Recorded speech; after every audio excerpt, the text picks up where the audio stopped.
नारळ कोंबडा सुद्धा कोणाच्या नावाने देत नाही. मी तर पितृपक्षामध्ये लोक शुभ काम करत नाही. मी तर म्हणतो हमखास पितृपक्षामध्ये माणसाने शुभ काम करावं असा मी सल्ला देत असतो सर्व माझ्या सहकाऱ्यांना.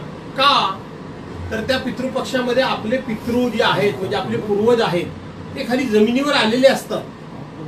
त्यांच्या उपस्थितीमध्ये काही शुभ काम केलं तर त्यांना सुद्धा बरं वाटेल की आपले काहीतरी दिवटे काहीतरी चांगलं काम करतायत.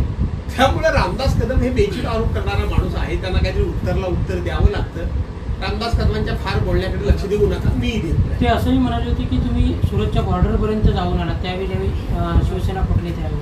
मी आता बोललोय ते आता पुन्हा ते शब्द त्यांच्याकरता वापरू का? मी अनेक वेळा अनेकांना बोललोय. त्यामुळे ते फार गांभीर्याने रामदास कदमांना घेण्याची आवश्यकता नाही. छगन भुजबळ यांच्याप्रमाणे उद्योगमंत्री उदय सामंत यांनी देखील भास्कर जाधव यांनी राजकारणातून निवृत्त होऊ नये, त्यांच्या अनुभवाचा फायदा हा महाराष्ट्राला होईल असं एक विधान केलं आहे. चांगली गोष्ट आहे. त्यांनी माझ्याबद्दल जर उदय सामंतांनी सद्भावना व्यक्त केली असेल तर आनंदच आहे. अशाच पद्धतीने आपल्या रत्नागिरी जिल्ह्यामध्ये आपण वेगवेगळ्या विचारामध्ये वेगवेगळ्या पक्षामध्ये जरी काम करत असलो तरी निश्चितपणे एकमेकाला आपल्या जिल्ह्याच्या विकासाला फायदा होत असेल तर एकमेकाबद्दल सहानुभूती ठेवली पाहिजे. त्यांना ही वेगवेगळी मंत्रिपदं मिळाली. मी कधीही त्यांचा द्वेष केला नाही. तो त्यांच्या नशिबाचा भाग आहे. ती कशी त्यांनी मिळवली हे त्यांचं कौशल्य असेल, पण मी त्यांचा द्वेष केला नाही. त्यामुळे त्यांनी जर माझ्याबद्दल चांगले विचार त्यांनी व्यक्त केले, मी बघितलं, मी ऐकलं. फक्त ते म्हणाले की भास्कर जाधव म्हणाले की मी पोलिसांच्या गाडीतून पैसे भास्कर जाधवांच्या मतदारसंघात वाटले. मी त्यांच्यावर हा आरोप केलेला नाही. मी त्यांच्याबद्दल असं काही बोललेलो नाही. मी आत्ताही सांगतो की पोलिसांच्या गाडीतून पैसे आणून माझ्या मतदारसंघामध्ये वाटले गेले ह्या आरोपाशी मी ठाम आहे. पण त्याच्यामध्ये मी उदय सामंतही पैसे वाटले असं कुठेही बोललेलो नाही.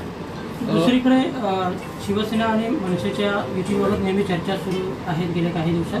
पण मनसेचे नेते काही ठाकरेंवर टीका करताना किंवा राऊतांवर टीका करताना दिसतात. त्यातच मनसेचे नेते संदीप देशपांडे यांनी असं म्हटले की ठाकरे गटाच्या युती म्हणजे महाराष्ट्राच्या मनातलं ओळखणाऱ्यांनी भास्कर जाधवांच्या मनातलं ओळखलं का असा त्यांनी एक सवाल केलेला आहे. कोणी? संदीप देशपांडे. ठीक आहे. आता तुम्ही म्हणालात की त्यांनी संजय राऊतांच्यावर आमच्या टीका केली तर संजय राऊत त्यांना सोडतील का असं तुम्हाला वाटतं का?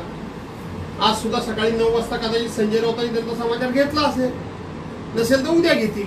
बरं, पुन्हा एकदा काल संजय राऊत यांनी पत्रकार परिषदेमध्ये म्हटलं की ज्यांना जायचंच आहे किंवा ज्यांना गद्दारीचा धक्का लावूनच घ्यायचं आहे ते थांबणार नाहीत, ते जातील.